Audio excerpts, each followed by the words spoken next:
It has been said that if there is ever to be such a thing as a true universal language, it will most likely be expressed in the realms of mathematics, geometry, energy patterns, and frequency. Could it be that this language, or at least the foundation of it, already exists here on Earth? Is it possible that over the course of thousands of years, we have been somehow guided in the process of creating this new form of communication? And if so, what type of information will be conveyed through it that could not be expressed any other way?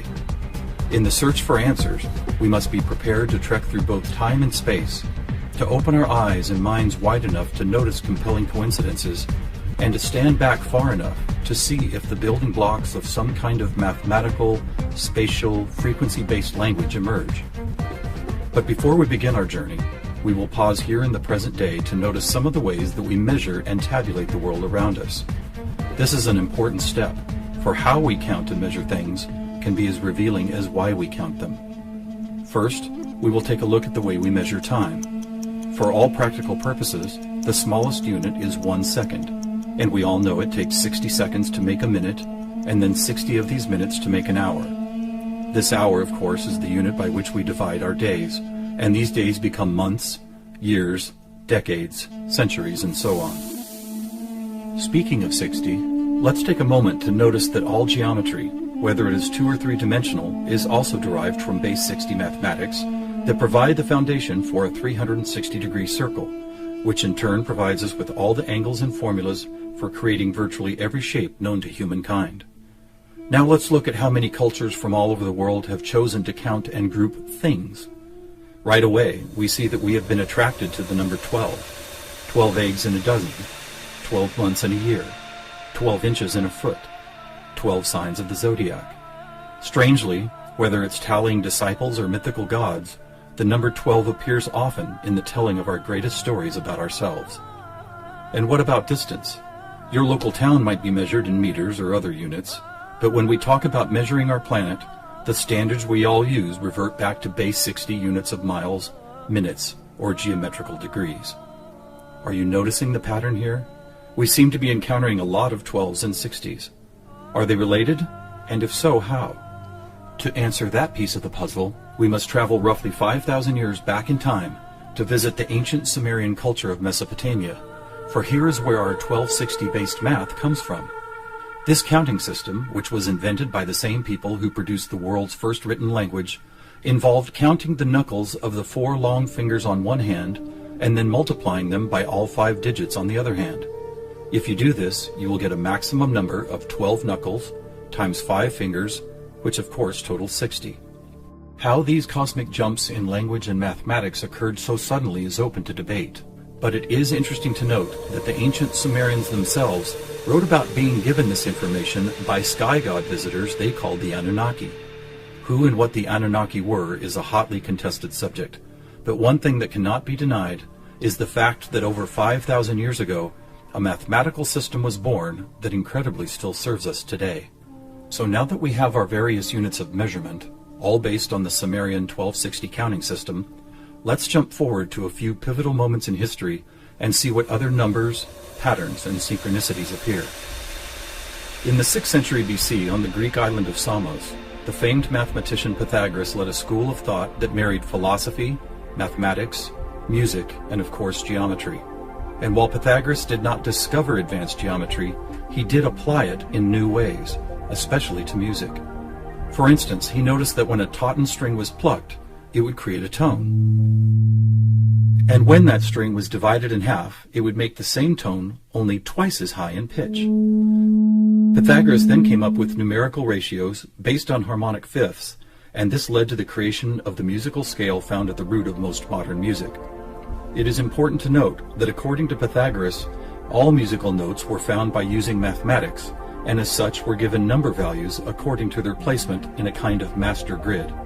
For instance, by using fifths beginning from note number 1, he was eventually guided to note 27.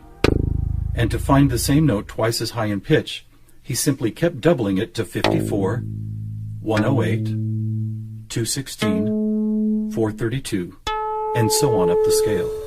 If you've ever heard of Pythagorean tuning, you know that the number 432 is quite important. To Pythagoras himself, It probably wouldn't have stood out more than any other in his numerical grid. But in our quest to find a universal language based on mathematics and frequency, this particular note represents a significant piece of coincidental evidence. You see, many ancient musical instruments, from Tibetan bowls to Native American flutes, happen to produce the same tone, a tone that vibrates at 432 cycles per second.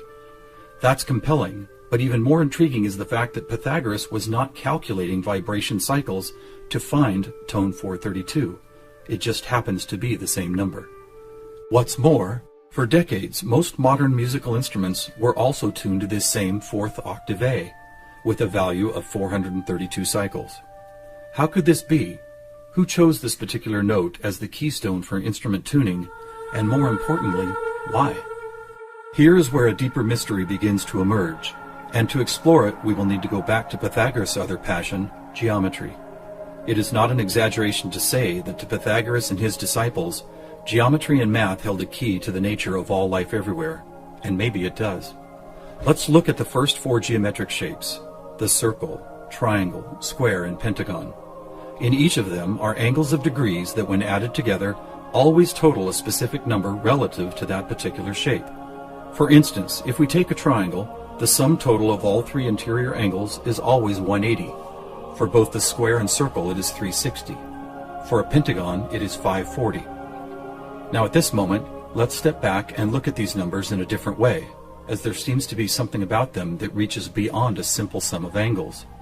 Did you notice that they happen to be in the same numerical neighborhood as tone 432? What's more, they all add up to 9, just like 432. As an experiment, let's take a look at the numbers found in basic geometric shapes, then apply those numbers as vibration cycles to hear the tones they produce. First, let's listen to what the 180 total degrees contained in a triangle sound like.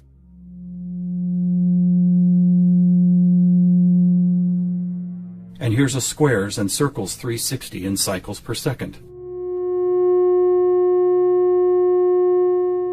A perfect octave up from the triangle.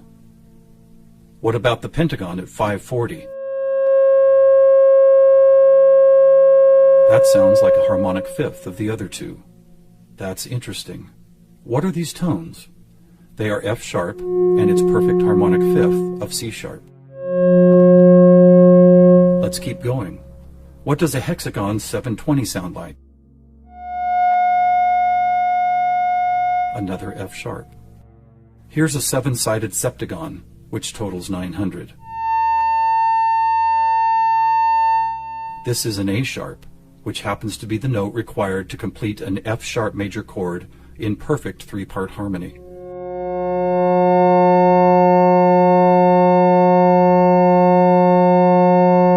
And finally the octagon, where we get 1080, another C sharp.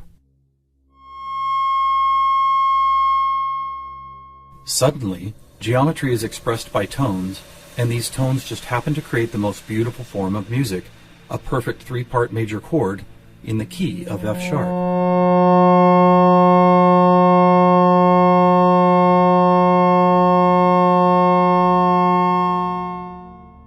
Is this something we've been missing for years?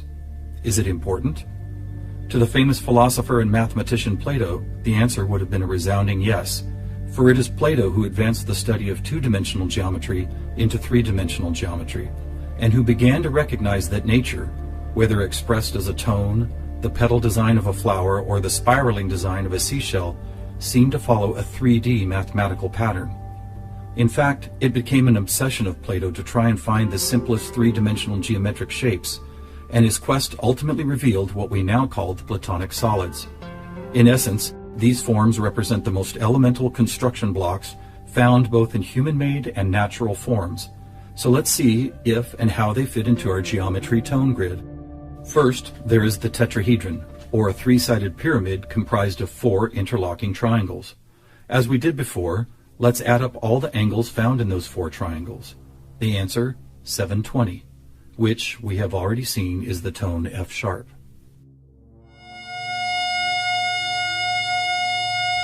Next we have the cube, whose six 360-degree squares totals 2160. What does it sound like?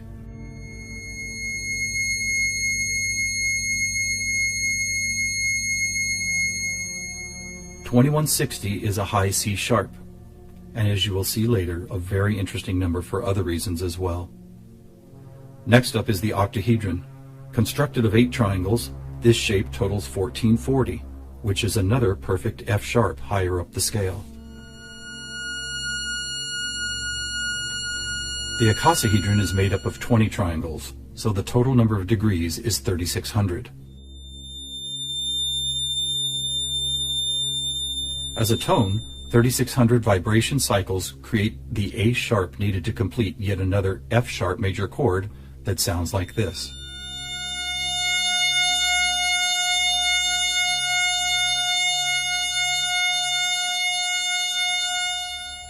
At this point, we have seen how 2- and 3-dimensional geometry can be expressed by the notes found in an F sharp major chord.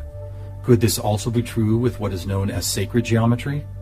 To find out, we will first need to build a design called the germ of life, which, when repeated, goes on to reveal the seed of life, then flower of life pattern found at sacred sites all over the world. First, we start with a circle at 360 degrees, which is the familiar F sharp. We then add our second circle, bringing the total to 720, another F sharp. 3 circles totals 1080, which provides the harmonic fifth of C sharp. 4 circles is 1440, another F sharp. 5 circles totals 1800, or the A sharp needed to once again provide the harmonic third of an F sharp major chord. And finally the 6th circle, which brings the total to 2160, another C sharp. Amazing! It's as if we can now both see and hear the flower of life pattern that has intrigued humankind for thousands of years. So now we have 2-dimensional geometry, 3-dimensional geometry, and even sacred geometry being represented by different variations of an F sharp major chord. How is this not common knowledge? How have we missed this connection? There are actually 3 explanations. 1, for reasons ranging from the mundane to the conspiratorial, musical instruments are no longer tuned to an A vibrating at 432 cycles per second, but rather 440. 2, modern tuning calls for equal temperament, which no longer adheres to Pythagoras' whole number simplicity. And 3, the tuning method required to reveal geometric shapes is based on a mathematical grid rather than mathematical ratios. This grid, if it had a name, would probably be called something like factor 9, because the number 9 is found not only in the sum of every note on the grid, but also as the number required to move up or down the scale. For instance, if we started at note A at 216 cycles, all we would have to do is add or subtract the number 9 to reveal all the other tones in that octave. And it is here, on this incredible factor 9 grid, that we find not just some of our geometric numbers, but all of them. Conversely, modern A440 tuning reveals not one correlation to geometric numbers. Now let's go back for a moment and take a look at one of these numbers, 2160, the number expressed by both the cube and the germ of life pattern. You may have already noticed that without the 0, it is exactly half of our magic 432. That's worth noting, but what is even more intriguing is the way this number keeps showing up in other large-scale measurements. To discover one of these measurements, we will need to jump forward from Plato's time to when the Mayan civilization was flourishing. Roughly 1500 years ago, Mayan stargazers were the most accomplished astronomers the world had ever known. Their concept of cyclical time led to many incredible discoveries: the accurate length of a year, the exact dates of seasonal changes, even the moments when solar and lunar eclipses would occur. But their most amazing discovery was of something known as the precession of the equinox, which makes note of a very slow wobble of Earth's axis. Somehow aware of the fact that this wobble takes 25,920 years to complete, the Mayans called this cycle one great year, with each of its 12 great months requiring 2160 Earth years to complete. And what about this? Did you know that the diameter of our moon, when measured in miles, also happens to total? You guessed it, 2160. Lastly, watch what happens when we apply simple division to this highly synchronous number. 2160 divided by 2 is 1080, the angle sum of the octagon. By 3, 720, the total of the hexagon. By 4, 540, the pentagon. By 5, Are you ready? It's the ketone of 432. And by 6, 360, the number of both the square and circle. All F sharps and C sharps with our 432A thrown into the mix as if it were some kind of clue to solving a cosmic riddle. Maybe we should look at this number even more closely. As we've stated, our closest celestial neighbor, the Moon, is 2160 miles across, and 216 is exactly half of 432. What about the other large object in our sky? Were you aware that our Sun is 864,000 miles across? Incredibly, where the Moon's base number sequence is half of 432, the Sun's number sequence is exactly twice 432. And do you know how many seconds there are in a day? 86,400, or 43,200 for the 12 hours of day, and 43,200 for the 12 hours of night. Or try this. Take the 360 degrees found in the circular shape of our Sun and Moon, and then multiply it by the 12 hours of either day or night. The answer, 4320. Or how about this? What is the only whole number that when squared comes to within 0.01% accuracy to measuring the speed of light? 432. What is going on here? We have all these different things: Earth cycles, time and celestial measurements, geometry, sonic frequency, yet they are all represented by the same numbers over and over again. To answer that, we must search for the factor common to all of them, and that common factor is the 5,000-year-old Sumerian 1260 counting system. It is what gave us the inches to a foot, the seconds to a minute, and the 360 degrees in geometry.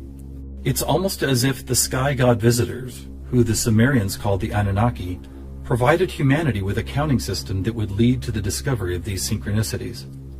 Could it be that the number 432 really is some kind of cosmic key that unlocks a language of higher understanding? And if so, have these sky visitors ever been back to make sure we don't miss the importance of the 432 matrix? One possible answer can be found in the story of a man named George Van Tassel, a respected aeronautical engineer who believed he was contacted by extraterrestrial beings in the early 1950s. During this encounter, Van Tassel said he was provided with a mathematical formula that could be used for everything from time travel to sound frequency healing, and which he used to build the world-famous Integratron near Joshua Tree, California. What is this formula? It is F equals 1 over T, or frequency equals one particular something divided by the number of time. Well, what if that one something was the biggest one on our planet, the one great year of 25,920 discovered by the Mayans? And what if the number for time was the most logical choice of 60? Suddenly, this mysterious equation is expressed as frequency equals 25,920 divided by 60. Are you ready for the answer? It's 432. Not only the frequency that instruments all of the world have been tuned to for thousands of years, but also the number that reveals the synchronistic nature of life on this planet. Noticing all these coincidences revealed by the 432 matrix and the Sumerian counting system, we must wonder if other ancient cultures were aware of them as well. Just scratching the surface, it would seem that they were. For example, let's take the Sumerian 12 and square it for a total of 144. Right off, we see that it is indeed a number and tone contained within our factor 9 grid. Expanding outward, we find 1440, then 144,000, which is a number that appears all over the world in the most compelling of ways. Take, for instance, the Great Pyramid of Giza. It happens to have been covered with 144,000 smooth white casing stones. To ancient Mayans, 144,000 days was the length of their 394-year back tune, a time cycle which has just begun again. In the Bible, we read that there will be 144,000 chosen ones redeemed from the earth prior to the apocalypse.